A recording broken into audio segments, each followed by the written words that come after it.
जो मुस्कुरा रहा है उसे दर्द ने पाला होगा। जो चल रहा है उसके पाँव में छाला होगा। बिना संघर्ष के चमक नहीं सकता इंसान। जो जलेगा उसी दिए में उजाला होगा। क्यों बचे संघर्ष से? संघर्ष ही तो जीवन की आत्मा है। जितना कठिन संघर्ष होगा उतनी शानदार ही जीत होगी। एक बार एक किसान भगवान से बहुत नाराज हो गया। किसान बहुत मेहनती था। बहुत मेहनत से वह खेतों में अनाज उगाता, उसकी देखभाल करता, पर अक्सर उसकी फसल खराब हो जाती। कभी सूखा पड़ जाता, कभी बाढ़ आ जाती, कभी तेज धूप, कभी आंधी। कोई ना कोई कारण बन ही जाता कि उसकी फसल खराब हो जाती। एक दिन वह किसान गुस्से में आसमान की ओर देखकर भगवान से कहा, ईश्वर, आपको लोग सर्वज्ञाता मानते हैं कि आप सब जानते हैं, कहते हैं कि आपकी इच्छा के बिना एक पत्ता भी नहीं हिलता, पर मुझे तो लगता है कि आप छोटी छोटी बात भी ध्यान नहीं जानते। आपको तो ये भी नहीं पता कि खेती बाड़ी कैसे करते हैं। अगर आप जानते होते तो हर समय जो बाढ़, आंधी और तूफान आते हैं वो कभी नहीं आते।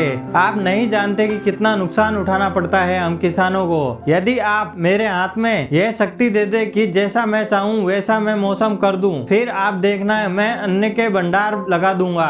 भगवान इस किसान के तीखे वाक्य सुनकर मुस्कुरा रहे थे और वह किसान के सामने प्रकट होकर बोले, मैं आज से यह शक्ति तुझे देता हूँ कि तुम अपने खेतों पर तुम्हारी जैसी इच्छा वैसा मौसम कर दोगे। मैं बिल्कुल भी दखल नहीं दूंगा। तुम्हारी इच्छा से सब कुछ होगा। किसान बहुत खुश हो गया। किसान ने गेहूं की फसल अपने खेतों में बोई। जब उसे लगा कि खेतों को धूप चाहिए तो खेतों को धूप मिले, जब पानी बरसना चाहिए तब पानी बरसा। आंधी, तूफान, बाढ़ कुछ भी उसने अपने खेतों पर आने नहीं दिया। किसान के खेत में इस वर्ष ऐसी फसल हुई जैसी कभी नहीं हुई थी। हरी भरी लहलहाती फसल। मन ही मन वह खुश हो गया और सोचने लगा, अब सबूत के साथ दिखाऊंगा भगवान को कि इसे कहते हैं शक्ति का सही उपयोग। मेरी सफलता देखकर उन्हें अपने नियम जरूर बदलने पड़ेंगे। कुछ दिन गुजरे, फसल कटने को तैयार हो गई। किसान की उसकी नजर में गेहूं की बालियों पर गया तो उसने अपना सिर पीट लिया और वह रोने चिल्लाने लगा। गेहूं की एक भी बाली के अंदर गेहूं का दाना नहीं था।